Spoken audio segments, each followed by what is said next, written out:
I think, it's one of the things, if you actually shared what goes through your brain, you never would get a date. There's no question.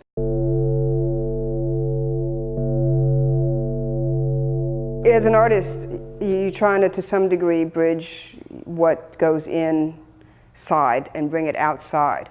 And this is the expression of it.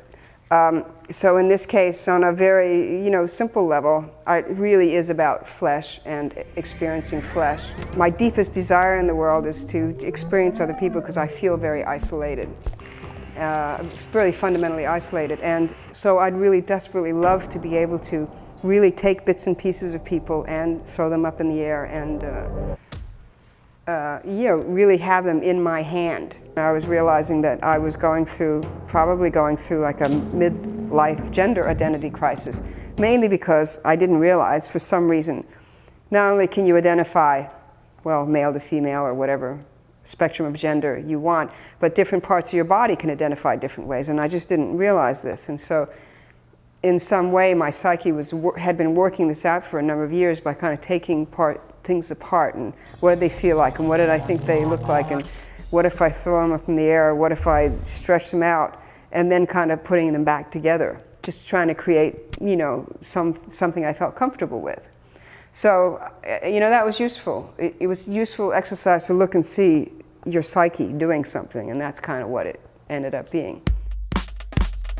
I went to a coffee shop of a bookstore, and I used to carry a deck of index cards with me because I had been doing animation on them, and they're good for doing animation because you can flip them and you can see what you're doing.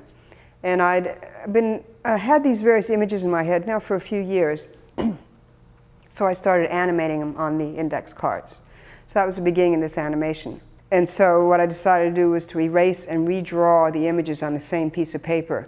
So that means a first page of an animation is the first image, a second page is the second image. Well, instead of doing it on a different piece of paper, I drew it on the same piece of paper, then erased the first image, drew the third image, and erased the second image.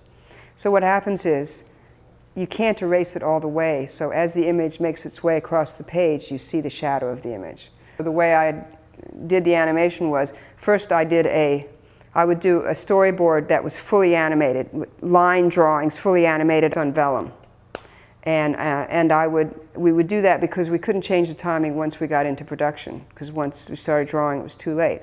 So I did a fully animated storyboard on vellum and shot it.